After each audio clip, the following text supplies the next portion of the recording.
Hi friends, welcome to Kiruthi Cricket. பங்களாதேஷுக்கு எதிரான முதல் டெஸ்ட் போட்டியில் ஏற்கனவே ஒரு பிளேயிங் 11 நம்ம தெரிவித்து இருந்தோம். தற்போது செய்தியாளர்களை சந்தித்த ரோஹித் சர்மா பார்த்தீங்கன்னா 2 அதிரடியான மாற்றங்களை தெரிவித்தும் இருக்காரு. இதன் காரணமா இந்திய பிளேயிங் 11 அணியில 2 மாற்றங்கள் நடைபெற்று இருக்கிறது.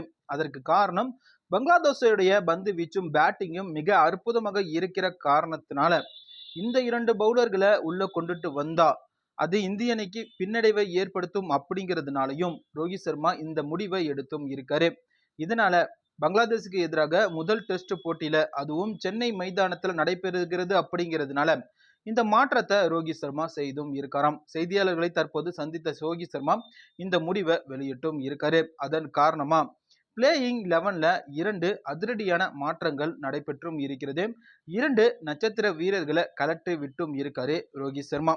பங்களாதேஷ் பாகிஸ்தானுக்கு எதிரான டெஸ்ட் போட்டியில அவங்களோட சொந்த மண்ணிலேயே 2-0 என்ற கணக்குல வீழ்த்தி தற்போது பலம் வாய்ந்த அணியாக பங்களாதேஷ் உருவெடுத்தும் இருக்கிறது. அதே பலத்தோட அதே ஆர்வத்தோட தற்போது இந்திய அணியை எதிர்கொள்ள இந்திய மண்ணிற்கு வருகிறது.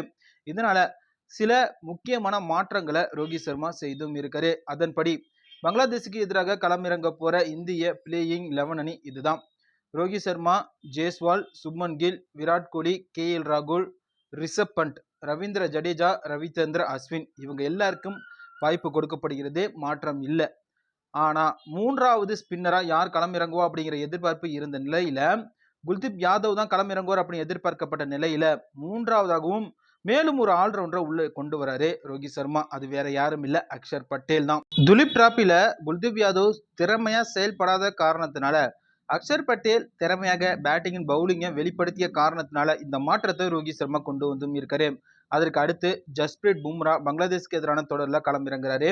முகமது சிராஜுக்கு தான் வாய்ப்பு கொடுக்கப்படும் அப்படின்னு எதிர்பார்க்கப்பட்ட நிலையில அவருக்கு பதிலாக தயாலுக்கு வாய்ப்பு கொடுக்கப்பட்டு இருக்கிறது.